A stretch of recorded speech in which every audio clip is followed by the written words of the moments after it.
So today we're going to be filling out the worksheet that's in front of you. And so the reason why I chose this topic is because I want people to get into the mindset, admins and agents included, of goal setting and goal achieving and how we can have a large impact on increasing sales for our team, positively impacting culture and things like that. So a GPS stands for goal strategy. And to be honest, GPS is 411, things like that. If you flip your page, there's a 411, which is another type of goal tracking tool. All of these things come from KW. There's all these little phrases and things you can find in all the books, but I really try to teach what I know and teach what I believe in. So when I stand up here and say you should use GPS, or like it's a really helpful tool and you should track your goals and things like that, it's because when I started doing it, I was able to make significant changes on my team. And I've also been in a situation where I had been using it for with a different team and it wasn't working out. So I have a really good knowledge of what works and what doesn't work. And I feel like when admins or agents are tasked with creating this sort of goal tracking system, it can be very overwhelming, especially if you don't have someone to kind of guide you through it. Also, my name is Lia Martin.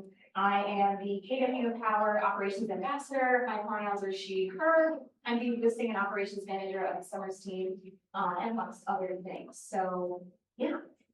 My goal as the KW Power Operations Ambassador is not only to represent and advocate for administrative professionals, but also help teach agents how to better run their operations, whether that means hiring or recruiting, whether that means better tracking their numbers, assessing their finances. And this monthly operations mastermind is really for you and people in this room who want to better their operations. I may have picked the topic today, but if we get through today and there's other things that someone wants to talk about, we can easily do that. This is workshop style, so I want to learn from you just as much as you learn from me. So yeah, some of you have heard this spiel before. So what is a GPS? It is an accountability tool used to increase productivity, a goal tracker, and a contributor to the solution of eliminating dragging feet. So essentially, all of these things mean the same thing. We want to increase productivity, which will increase sales and increase money that we all get at the end of the day. So who doesn't want to do that? I have added this third point because you can use a GPS as a reflection tool. A lot of admins have rainmakers who don't have the best self-accountability skills. And maybe we as agents or admins don't have that. And it's using these sorts of goal tracking tools and making sure that we are always hitting our mark that just eliminates that sort of, pushing people and just kind of pulling them in the right direction. Sort of common. So why do we use GPS? The benefits for the business. So this is more for agents, admins, rainmakers. It increases accountability of all members using the GPS. If you are an admin in the room, I highly suggest using your GPS with your rainmaker, with your real estate agents.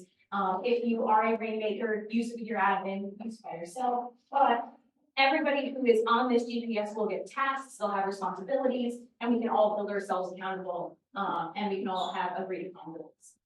It also increases visibility of the current state of business.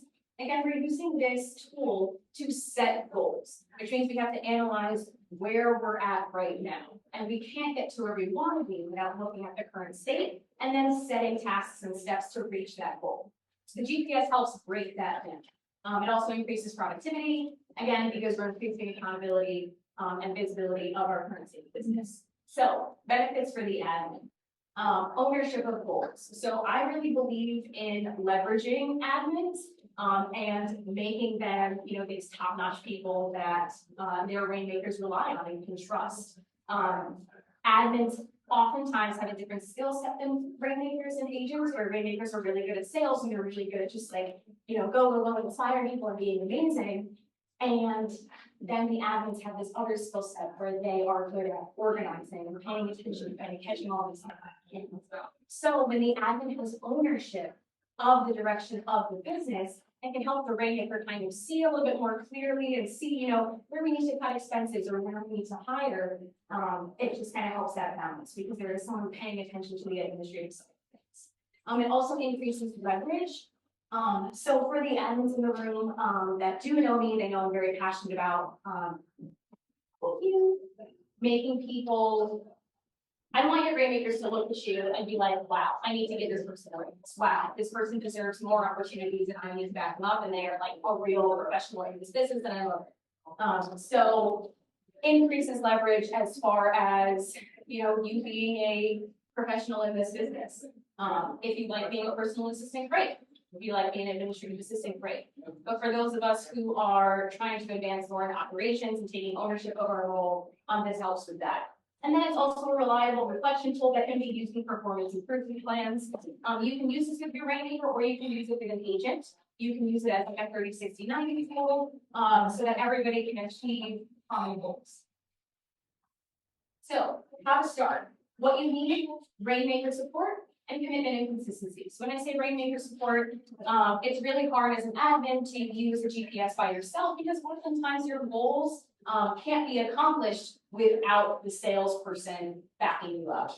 And if you are a rainmaker or an agent on your team or an agent on a team, you may need that additional support to kind of figure out what realistic goals are for you and how you can accomplish them within your team. And then commitment and consistency.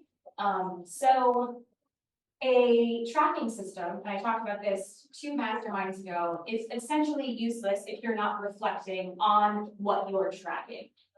So here we're talking about a GPS which tracks goals, and that can mean a lot of different things. But if we are not reviewing those goals and seeing if we're even accomplishing them and checking off those little boxes that says, yes, I did this week, then you're not going to get anywhere, you're not going to accomplish things.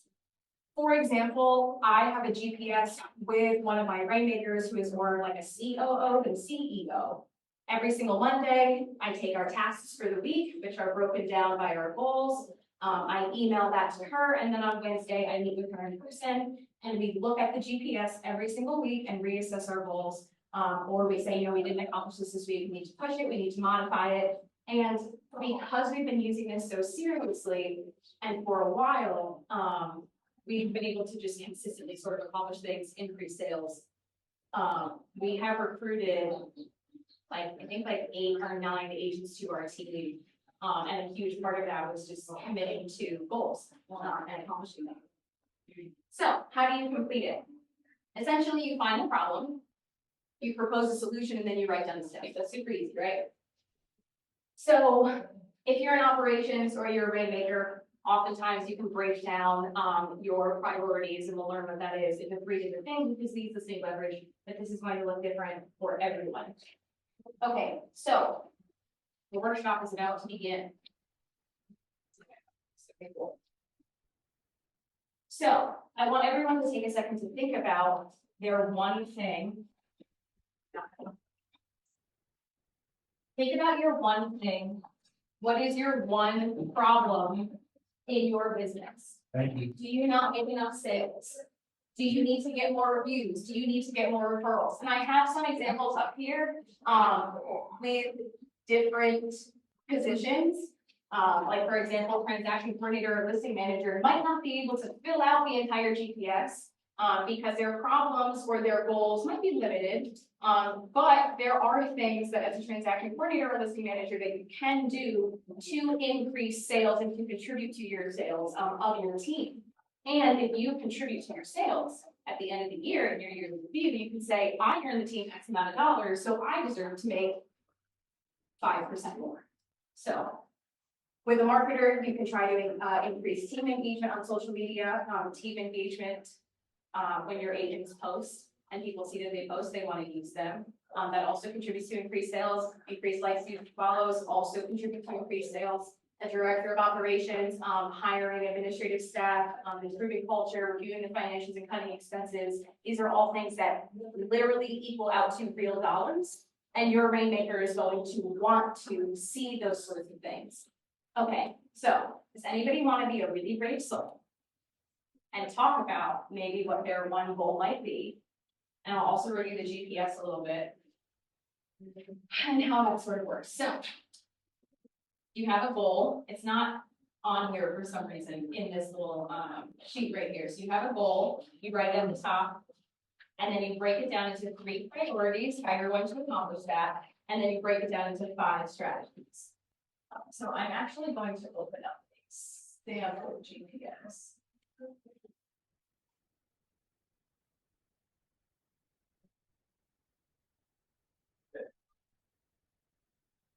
So for example, a 1-year goal could be serve 50 families at 300K average price point and increase agent count by 4. That goal is actually very similar to my team's real GPS goal, which I'm not going to pull up because there is so much information in it that I don't think I'm supposed to share with you guys. And then you break it down into priorities. So this is the 3 main things that you're going to do to reach your 1-year goal. So priority 1, get 10 more listings. Priority 2, increase incoming leads by 20%. And priority 3, hire in-house marketer. Then you take each priority and you break it down into strategies. Develop a listing presentation, look into listing lead sources, clean up the database, maybe hire an ISA. So this is how you take a larger goal of serving this many families, getting this amount of volume, accomplishing this thing, making the system better, and then actually doing it. This is how you execute these things. I cannot stress enough that if you don't write down a plan and you don't check this off, then you're not going to accomplish the plan. So, does anybody have any questions so far? I know that's some kind of like word thing with everybody. Okay. Now I'm gonna again ask for a brave soul. Who has a big problem in their business that they're trying to fix? Who has something that they're trying to learn? Okay. Developing more social media. Okay, yeah, that's usually a lot of people's problems.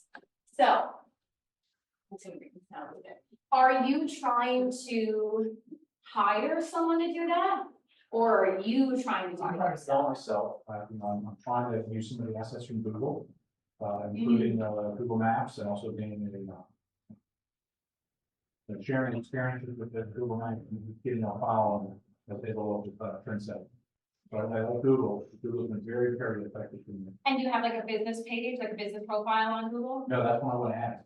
Oh, okay. I'm a local guy from Google. I have 40 or 50,000 views of photos that they're taking around Philadelphia, which has been led to other conversations and generated more conversation. So, my team, so I'm on the Summers team, we work with a marketing consultant, and actually something that they said, with a Google business profile, is you should be updating it just like every other social media. There are photos and statuses that you can put up on Google, just like you can with X, with Instagram and things like that. So you always want to make sure that's up to date. So that is a good direction to go in. And I like Google in that they spend lots of money every year. I mean, millions and millions of dollars every year verifying businesses and what people put online. So they verify all that because they then publish that back. Yeah. So I would suggest like your top goal would be, you can either form it in getting 10 leads off of Google in the next 2 years, or it can easily be establishing a presence on Google.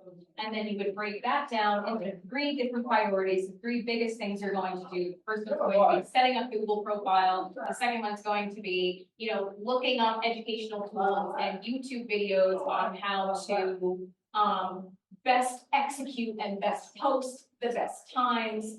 And then I don't really know about priority 3, but that's definitely something to think about. But I totally think you should do a Google profile because that's what other people are telling me to do, and I haven't done it. So there's that. All right, next person. We had a couple hands. A question. Yeah. Actually. So when we're setting goals, in a sense, we want to set goals, like smart goals, and is that the direction that we're going in? So SMART.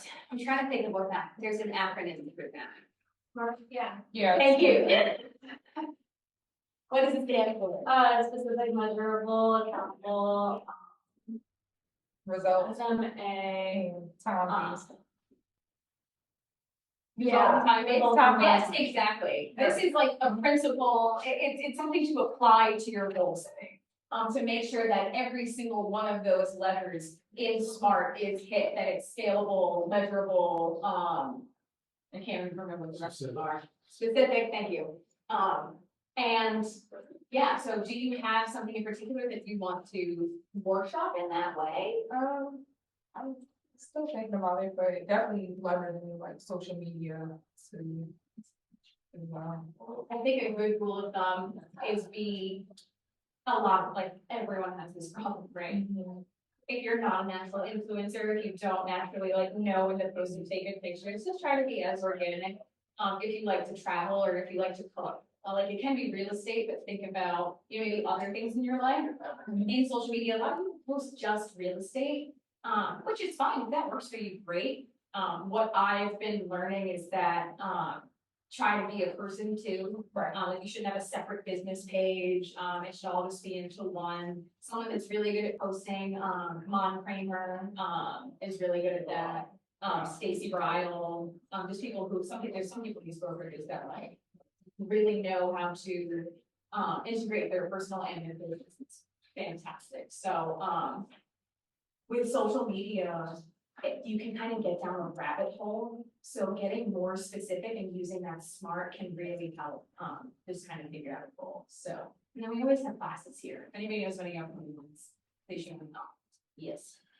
One of the things that I've learned with goal setting is that you have to base it in a real comprehensive view of where your business is now versus where you want it to be. A lot of people just sit down and say like, oh, I want to do more deals. I want to, I want to get more listings, and those are general and they're fantastic goals, but it's hard to, accomplish the SMART. It's hard to figure out. Jason Abrams is the head of industry and learning for all of KW, and he's a big fan of saying that in the absence of a plan, every strategy sounds like a good one. I have that on a post-it note on my wall. Yeah, so he talks about it because, people come up to him and they're like, oh, should I sit more open houses? Absolutely, sit more open houses. Oh, should I make more cold calls? Yes, make more cold calls. Should I do, like, in a vacuum, all of these ideas are great, but if the issue in your business isn't lead generation, it's lead conversion, then don't spend more time on lead generation. Right. So having that sense of your numbers and where your gaps actually are, that's really what's going to dictate what goals you want to set for yourself. And also what priorities, what plans, what strategies should fill those gaps. Someone at the last operations mastermind, we were talking about reviews and referrals. Somebody wanted to learn how to get more reviews and referrals. They were an admin on their team. And I think it was like, I'm supposed to get 100 reviews and referrals. And, after talking to this person for a while and going back and forth, I was like, has anybody ever, either an agent on your team, an admin, or anybody you've ever known, actually gotten 100 reviews and referrals? Like, has it actually happened? They were like, no. And I said, okay, well, maybe you need to adjust your goal to, I'm gonna get 10 more referrals than I did last year. Because honestly, a lot of this business, whether you're an agent or an admin, is mindset. And if you're constantly failing, you're not gonna do better. So we need to think about these goals and like actually make them realistic. Because of course, everybody just wants to go, oh my God, I wanna make $1 million. But that's not how we get there. Most of the time, if anybody has it, raise your hand. But that's not how we get there most of the time. It's just saying I want to make $1 million. So usually I'm gonna make 5 calls a day. I'm gonna, go on 10 listing appointments and I'm going to put X amount of dollars into a lead generation tool and blah, blah, blah. So just pay attention to, especially as an admin, if your rainmaker is maybe giving you some goals that are a little bit, I've never heard of anybody accomplishing that. It's not realistic. It's literally not real. So you don't want to fail for no reason. So yeah. Any other problems or goals? This is also, again, okay, about 2:30 mark. If you came here with a specific question in mind or a specific agenda, we can always transform. Yeah. So I'm not really good at I'm like team coordinator on TCS group, and we had last year this person worked once every other week. Actually, we're having a little bit of trouble getting attendance. That's one of my jobs that I have people arrange to show up. We have so many people on our team that the more show up, the more there's better culture, and we use some new agents that are joining. So it's just I'm trying to find out the best way to get people in. So this is a problem that I feel like I have been excelling at lately. So I'm actually really happy that I can even talk about this because I feel like I don't get to talk about this at all. So question, are you texting them? And how often are you really asking them to come in? Just twice a month and then you maybe have like a team So, meeting or? Yeah, we have like trainings for agents. Yeah. It could be like a real estate thing, like, focus on, or last week we had the DEI discussion.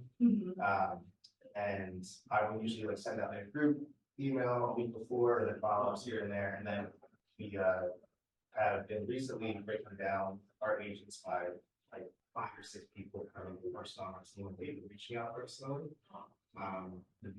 So like phone calls and text. Yeah, because I was gonna say, like, if you're emailing, my team doesn't pay attention to my emails. Most of them don't pay attention to my Slack messages or emails. And with 4-hour monthly team meeting, we have it on Thursdays.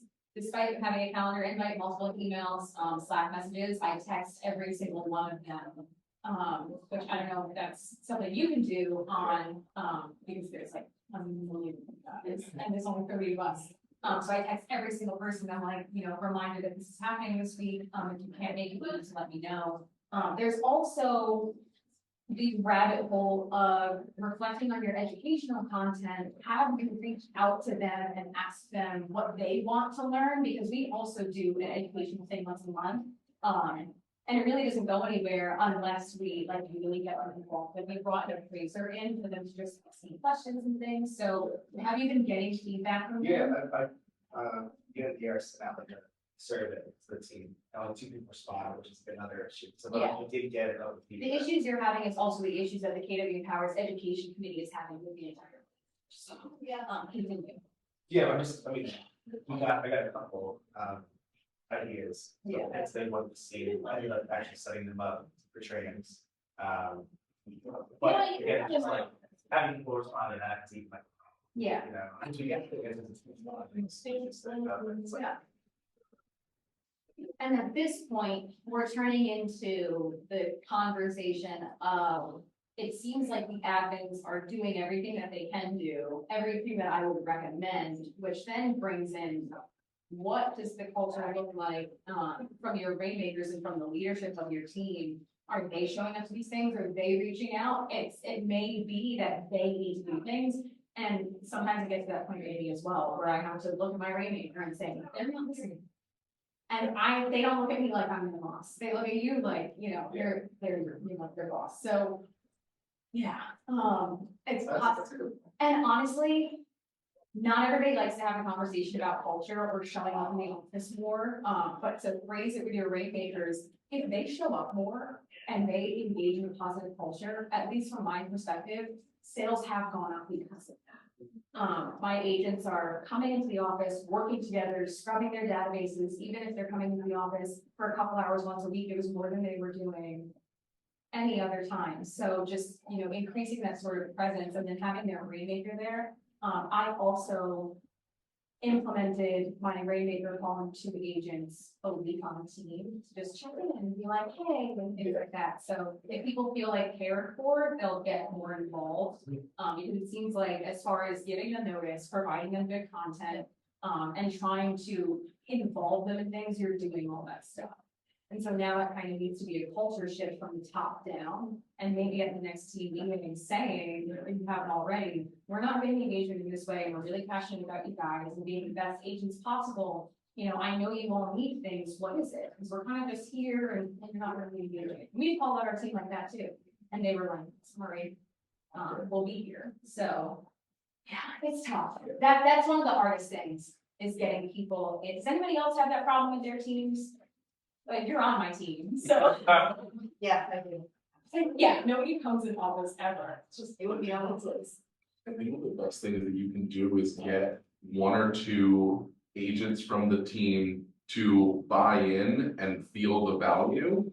Because once you have, when it comes from the rainmakers, when it comes from the admin, like there's a certain level of sway there, but it's different than if they hear someone else on their same level saying like, this makes a difference for me. Like the summer team has a couple people, well, like 1 or 2 people that are agents that are advocates, and that really makes a big difference. So if you can even like get two people in all of TCS group that they have to be people who talk to the rest of the agents and that, And also have a certain amount of volume, unless they would take it seriously. yeah, but if they are going and seeing value and talking about that value, their buy-in spreads like wildfire. Cause you can provide as much value as you want, but if it's not perceived as value, they're not gonna show up. Yeah, and I would say our, like on the summer team, our highest producing person, it really, the conversations with me and him are very candid, where I'm like, hey, can you come to the Phillies game? And he's like, I might see if I'll make it. And I was like, no, you're gonna come. And then I asked him to invite other people. So, he specifically shows up to things because I asked for it. I'm like, you're an infant. You're an infant.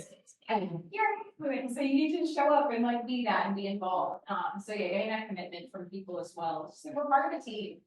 I think also our Slack channel, we have like a Slack channel that's specific to like who's in the office that day.